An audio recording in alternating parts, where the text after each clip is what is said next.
menunjukkan bahwasanya tidur itu merupakan kematian yang sementara, ya. Allah yatawaffal anfusu hina mautiha wallati lam tamut fi manamiha, ya. Allah Subhanahu wa taala mewafatkan jiwa kalian ketika ruh itu telah terpisah dari jasad.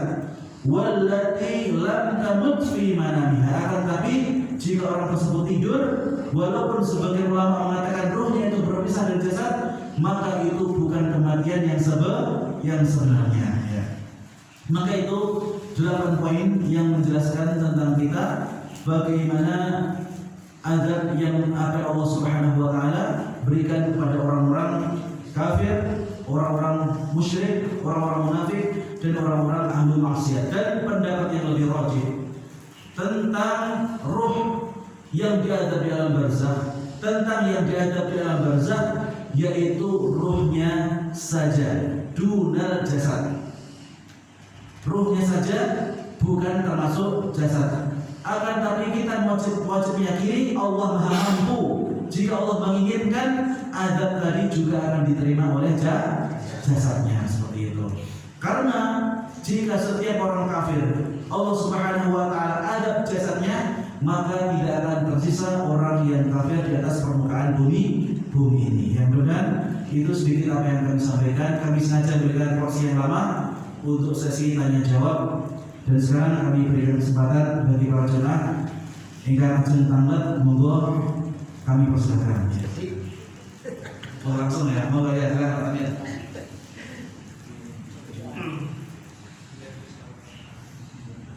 Ya, terima kasih Pak Ustaz. Dalam hadis disebutkan bahwa orang yang meninggal itu akan putus amalannya kecuali 3. Salah satunya adalah anak soleh yang mendoakan. Artinya doa ini oleh anak soleh itu sampai ya kepada ruh daripada orang tuanya.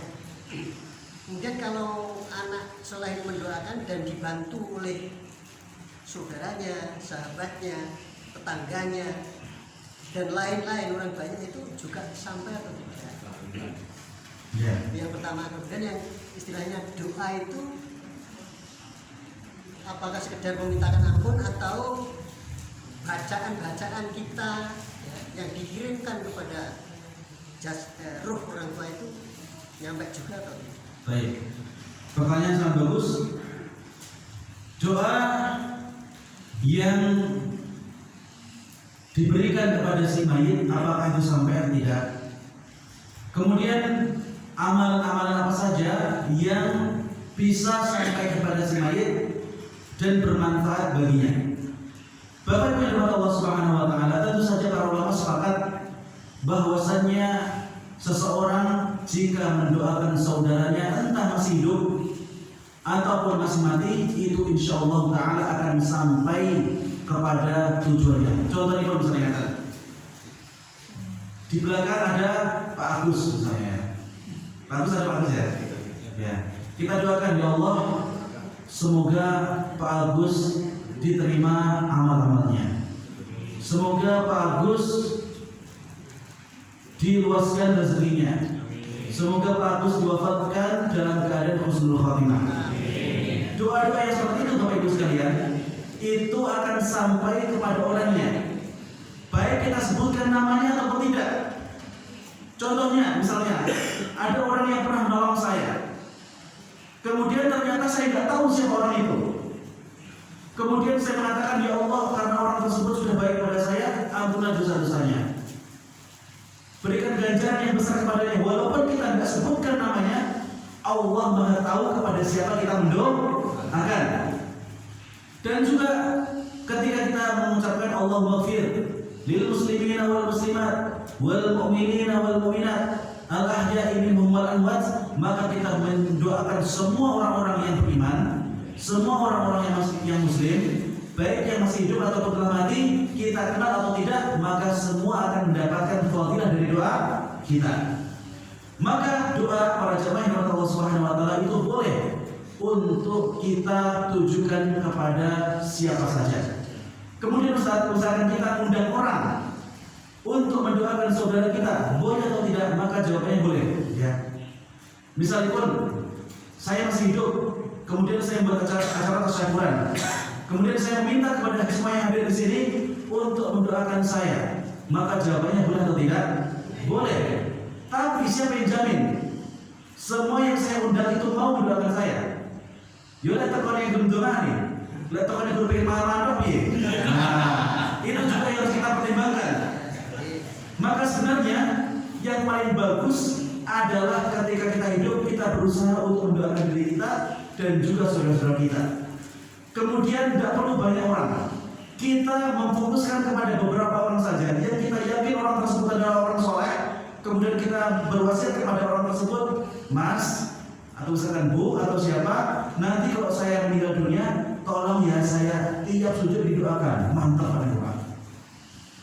Tiang sing jenengan undang, jangankan mendoakan panjenengan atau mendoakan keluarga panjenengan, dongo untuk piyambake mawon biasanya lali.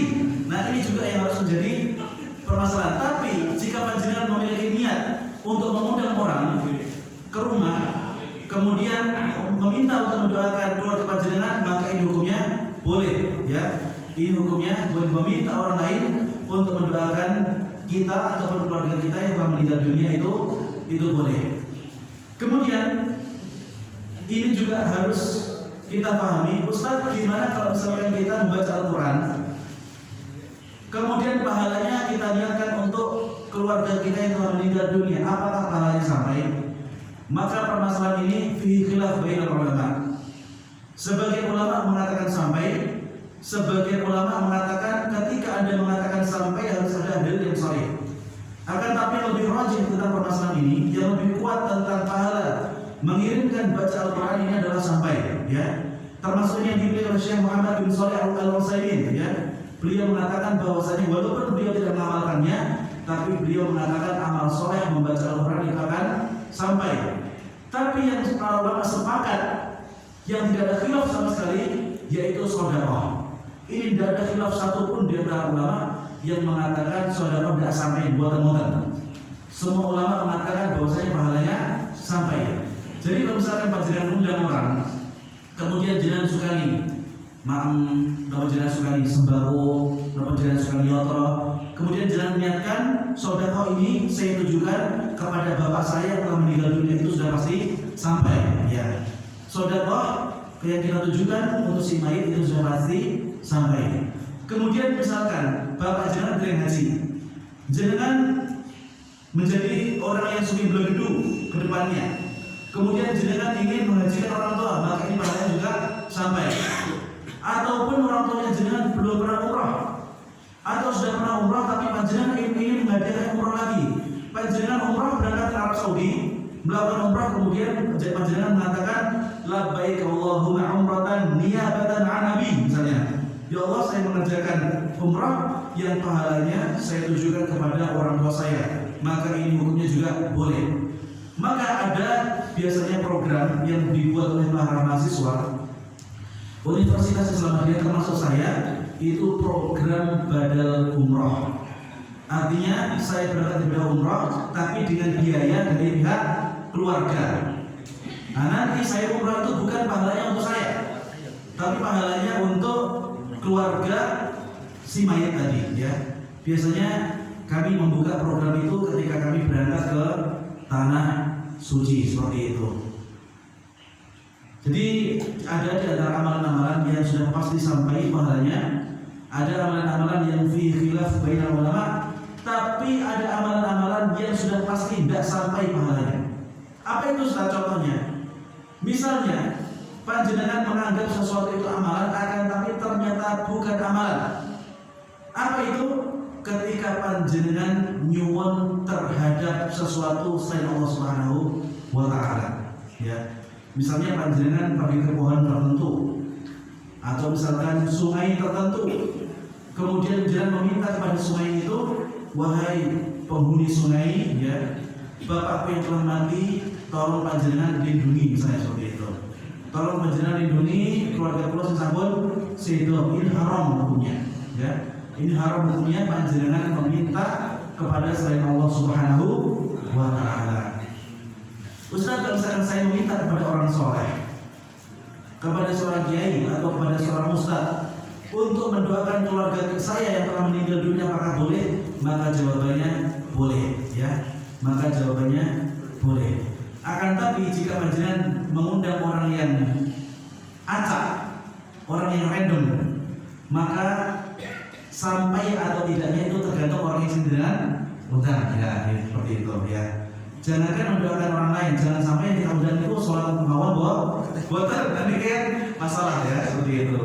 Jangankan mendoakan orang lain, mendoakan diri sendiri aja buatan pernah, seperti itu. Jadi insya Allah mengirimkan baca Al-Quran, bersedekah atas nama si mayit, mengumrahkan, menghajikan, mengundang orang untuk berdoa kepadanya, maka ini hukumnya boleh. Ya, sebagai ulama tidak memperbolehkan itu apa? Yaitu ketika kita menyerupai orang-orang Hindu. Apa itu Ustaz menyerupai orang-orang Hindu? Orang-orang Hindu itu di antara kebiasaannya, yaitu di hari ke-7, di hari ke-40, mereka itu memiliki acara ritual. Mereka mengatakan bahwasanya janur ini bermanfaat untuk si mayat untuk ini. Kemudian dia bersedekah ini, bukan bersedekah ya, dia membuat ini, misalkan dia membakar kayu ini tujuannya untuk mengharumkan alam si mayat. Ini perkara yang tidak pernah diajarkan Rasulullah SAW. Satu-satunya yang bisa memberikan manfaat ataupun madarat ketika orang itu masih hidup atau mati itu hanya Allah Subhanahu wa Ta'ala.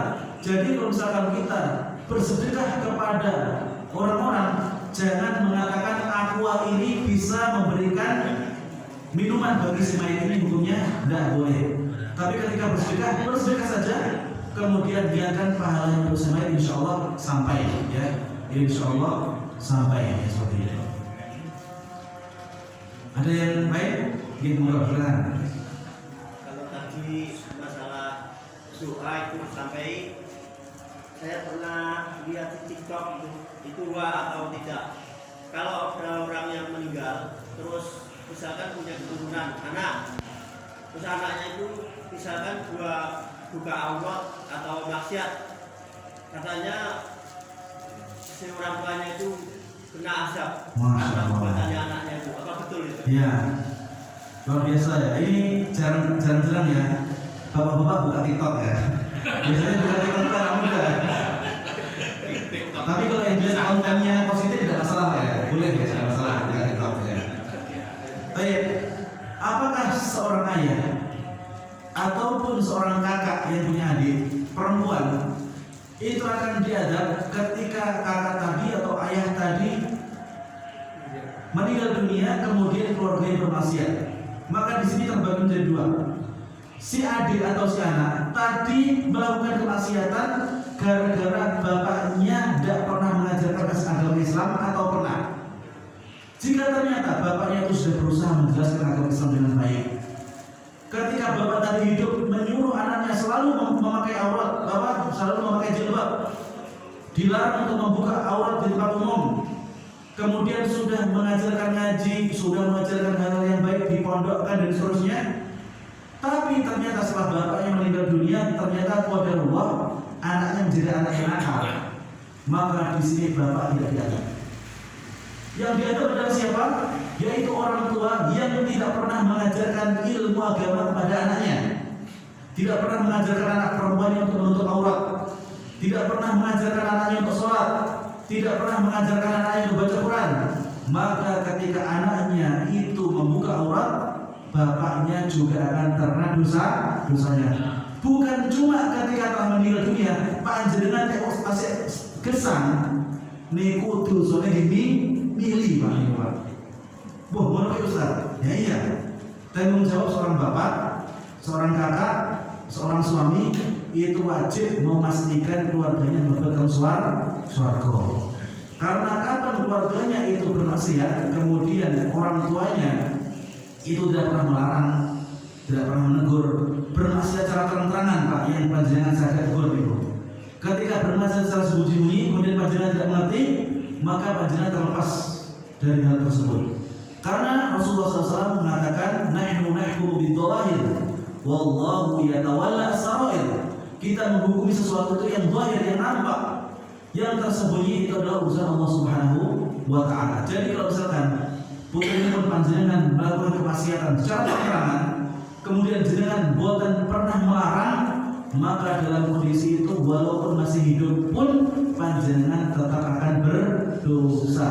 Dan dosa tadi efeknya akan muncul ketika panjenengan telah meninggal dunia. Maka menjadi kewajiban bagi seorang ayah, bagi seorang suami, bagi seorang kakak untuk memberikan pengajaran agama yang baik bagi keluarganya. Ya ayyuhalladzina amanu qu anfusakum wa ahlikum nara. Wahai orang-orang yang beriman, jagalah diri kalian dan keluarga kalian dari api neraka. Betul ya?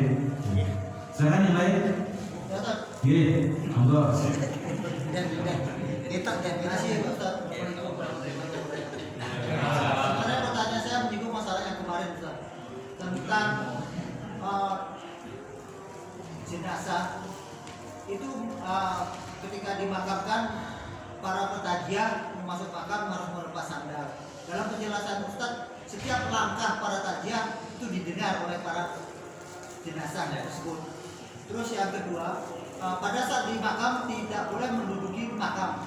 Dalam hal ini bayangan saya, pemikiran saya, berarti penjelasan itu ada makam yang berbentuk sehingga bisa diduduki.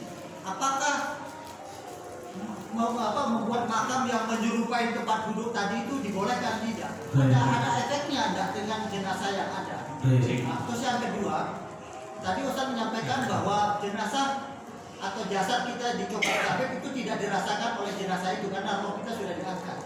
Tetapi yang berkembang di masyarakat adalah setiap jenazah yang kita perlakukan kudu hati-hati, istimewa, sehingga seperti menyajikan bayi sehingga tidak merasakan apabila dimandikan, dikapankan atau dimakamkan. Mungkin itu masih Ustaz.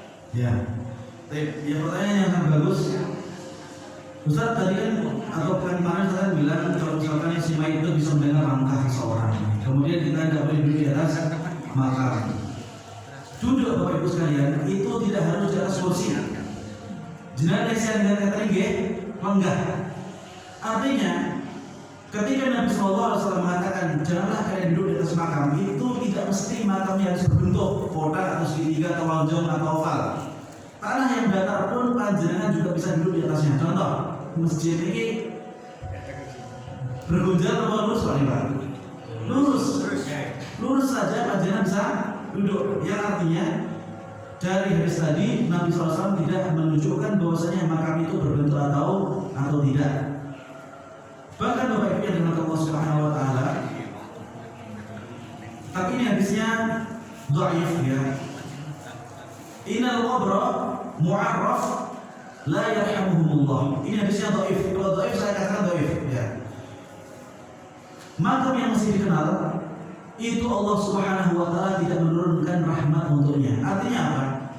Jika orang yang mengizin makamnya kemudian dia menulis namanya, kemudian setelah berpuluh-puluh tahun itu makamnya masih dikenal karena yang dikenalnya adalah fulan, maka rahmat Allah Subhanahu wa taala tidak akan turun kepadanya. Tapi ini hadis dhaif.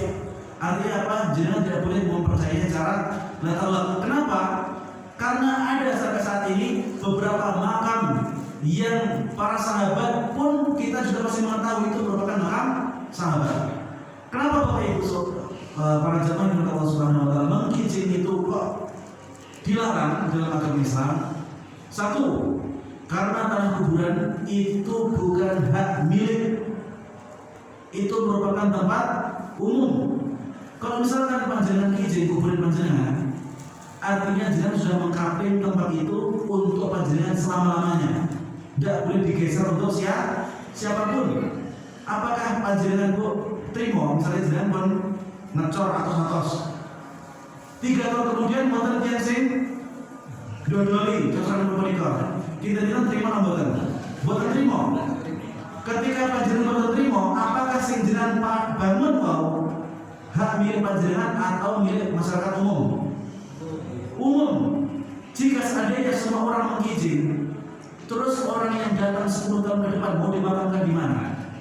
Itu harusnya yang jadi tolak ukur.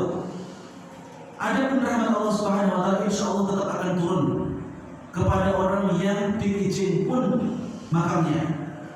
Akan tetapi para jemaah yang Allah Subhanahu wa taala, mengkijing itu tidak dianjurkan dalam agama Islam.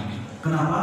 Karena kita telah mengklaim, seolah-olah kita telah mengklaim tempat yang harusnya bisa dipakai banyak orang itu menjadi milik kita, ya.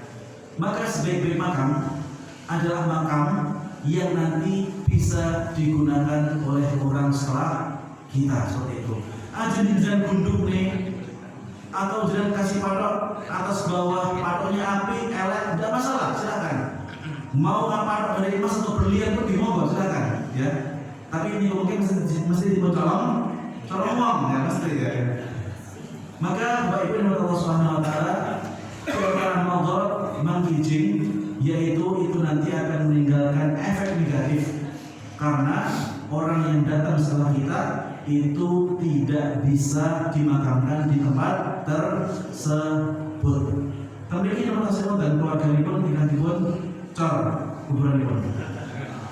Betul kan?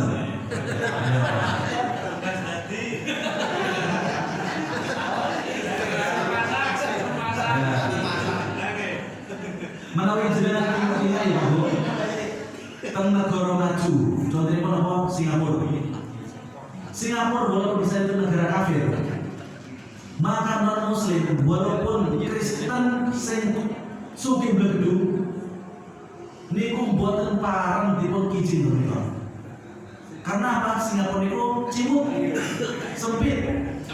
Ketika kuburan dikijing dikhawatirkan jumlah tanah kuburan itu lebih luas daripada jumlah rumah penduduk. Tiang-tiang yang kemauan itu tidak bisa Pak beli tanah seperti kita kemudian bangun satu lantai, dua lantai, nggak bisa. Orang bisa itu wajib tulis apartemen. Dan ketika sudah beli apartemen itu tidak menjadi hak milik. Artinya apa? Apartemen sing pun jenengan tumbas itu tidak bisa diwariskan.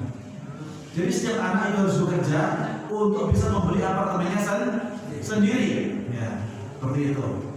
Datang lagi jenengan tumbas lemah, jenengan saged tuntune teng anak putu. Ya, datang mereka bukan saged.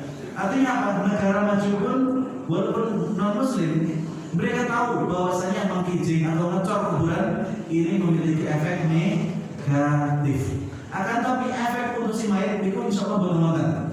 Kenapa? Karena si mayat itu tidak bisa mengatur kuburannya nanti setelah meninggal dunia seperti apa. Walaupun sudah diwasiatkan misalnya, leku anak kuburan itu jadi kicing ya. Ternyata anak-anak yang bandel, pripun wis ropo, duit akeh kijingan. Nah, ini juga nanti akan menjadi masalah ya. Maka saran saya bagi semua jamaah Norman mungkin konsedo buatan perlu di kijing ya. Buatan perlu dicor ya. Karena itu bukan tanah pribadi. Beda melalui jenengan tumbas tanah pribadi, kemudian jenengan kijing, jenengan monggo silakan ya. Karena itu bukan milik umum. Tapi kalau milik umum itu harus dimanfaatkan secara umum seperti itu. Kesempatan ini menang Anda? Yang kedua Nopo? takdir rasa yang diperlakukan. Oh iya. Baik. Tentang yang mengatakan bahwasanya roh itu akan merasakan atau diperlakukan dengan baik ya. Permasalahan jenazah itu diperlakukan dengan baik karena kita menghormati jenazah tadi adalah jenazah mukmin, jenazah muslim. Maka ketika kita menghormati orang tersebut di kala masih hidup, maka setelah meninggal pun kita juga masih harus menghormati orang tadi ya. Maka ketika ada orang muslim yang meninggal dunia, 3 hal wajib kita lakukan. 1. Menyolati. 2. Memakamkan. 1. Memandikan dan mengkafani. 2. Menyolati. 3. Menguburkan. Kalau misalkan contohnya pun ujuk-ujuk tapi wonten tiyang non muslim pelaku geblak mati, panjenengan haram hukumnya untuk menyolati, bahkan tidak perlu untuk dimandikan. Kalau misalkan di sekitar sini nggak ada keluarganya, pokoknya nggak ada siapapun, kewajiban jenengan namun 1, yaitu menguburkan supaya tidak membusuk dan tidak menjadi bau seperti itu. Jadi jasad kita memperlakukan dengan baik, bukan berarti jasad tersebut bisa merasakan. Menawi jasad tersebut bisa merasakan, Pak. Coba jangan bayangin, tiang yang meninggal di rumah sakit, saya ngadusi sini, Pak. Petugas, lah jasadnya Ibu Sutri, orang yang petugas kecuali tiang jalan, Pak. Kita belum mau, wah, aku yang coba kes di tusi keren, mending harus ngadusi di sana kan. Akhirnya kata, isin aku coba kali ya, saya kata ya. Maka bersyukur kepada Allah Subhanahu Wa Taala, ya kita memperlakukan jenazah dengan baik karena kita menghormati jenazah tadi. Saat jenazah tadi hidup dalam kondisi muslim, mukmin, kita menghormatinya ketika masih hidup, maka ketika meninggal dunia pun kita juga harus menghormatinya. Adapun tentang roh jasad si arwah yang telah meninggal dunia itu bisa merasakan ketika panjenengan dusi, ketika panjenengan makamkan dan seterusnya, ini merupakan qaul atau perkataan yang lemah ya, perkataan yang lemah dan tidak ada sandarannya dari hadis Nabi SAW. Di hadis Nabi SAW yang lebih rajih adalah ihsas ataupun panca indera itu dicabut setelah roh itu terpisah dari jasad. Yang tetap ada yaitu sebagaimana yang dikatakan Nabi SAW ketika orang tersebut meninggalkan pemakaman, maka orang tadi para pelayat itu meninggalkan pemakaman, maka si arwah itu bisa mendengarkan langkah kaki mereka. Ya, selain itu, ketika Nabi SAW tidak menjelaskan kepada kita bisa melihat atau bisa yang lain, maka kita wajib meyakini apa yang dikatakan Rasulullah SAW saja, kemudian menafikan yang lain seperti itu. Sama nggih? Insya Allah kita lanjut ke kaitannya dengan kubur tadi. Ini termasuk adab mungkin di pemakaman gitu. Untuk makan minum di pemakaman itu gimana? Diperbolehkan atau ada larangan? ya, makan minum di pemakaman apakah boleh Ustaz? Ya. Makan minum itu merupakan hal yang doruri, merupakan perbuatan yang kalau misalkan manusia itu semuanya pasti membutuhkannya, membutuhkan makan dan juga membutuhkan minum. Kemudian makan dan minum itu juga bisa menjadi sesuatu yang istilahnya menggambarkan kegembiraan. Contoh, misalkan panjenengan sedang mendapatkan rezeki yang banyak, gembira, mendapatkan jabatan yang tinggi, gembira, dapat rumah baru, gembira, maka jenengan mengadakan acara makan.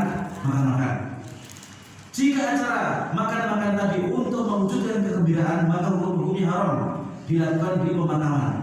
Karena pemakaman itu merupakan tempat kita bersedih, tempat kita mengingat akhirat. Makanya orang yang melakukan pesta di pemakaman ini termasuk orang yang tidak beradab. Apakah ada Ustaz orang yang melakukan pesta di pemakaman? Ada. Apa itu? Pesta Halloween. Pesta Halloween itu dilakukan di mana? Di makam. Mereka memakai kostum apa? Nah, seperti itu ya. Itu tidak boleh ya kita melakukan pesta di pemakaman seperti itu. Tapi kalau cuma pakai kostum biasa, kemudian dipakai di jalan-jalan itu masih tidak mengapa ya. Kemudian ketika kita makan di kuburan, karena setelah gali kubur misalnya ya, kemudian kita lapar, ya. Namanya orang kerja menggali tanah itu bukan persoalan yang mudah, apalagi kalau misalkan tanahnya di atas gunung batu semua ya, ini setengah mati menggalinya. Saya kira gali kubur itu gampang Pak, saya coba ternyata susah ya. Maka jika di situ disediakan misalnya cuma makan ringan seperti pisang ya, ataupun air minum ya, itu tidak jadi masalah ya. Yang jadi masalah kalau misalkan di tempat tersebut dijadikan acara pesta ya, atau acara tasyakuran misalnya. Ini nggak boleh ya. Ya kalau misalkan kita mau makan, hendaknya dilakukan di rumah. Bahkan tempat makan yang bagus salah satunya ini Pak. Apa lagi? Masjid ya. Maka silakan misalkan ada pengajian gini, sing gedang itu gedangnya. Sing gadah pitik pun cekal pitik. Ini cekal tuh alhamdulillah. Ya, jadi makan itu termasuk hal-hal yang tidak beradab ketika dilakukan di kuburan. Tapi kalau misalkan minumnya itu untuk si penggali kubur tadi yang kehausan, maka itu tidak menjadi masalah. Wallahu ta'ala alam. Semoga bermanfaat bagi kita semua. Maka kita dengan baca pada majlis. Subhanakallahumma rabbana wa bihamdika asyhadu an la ilaha illa anta astaghfiruka wa atubu ilaik. Akhiru alhamdulillahi rabbil alamin. Wassalamualaikum warahmatullahi wabarakatuh.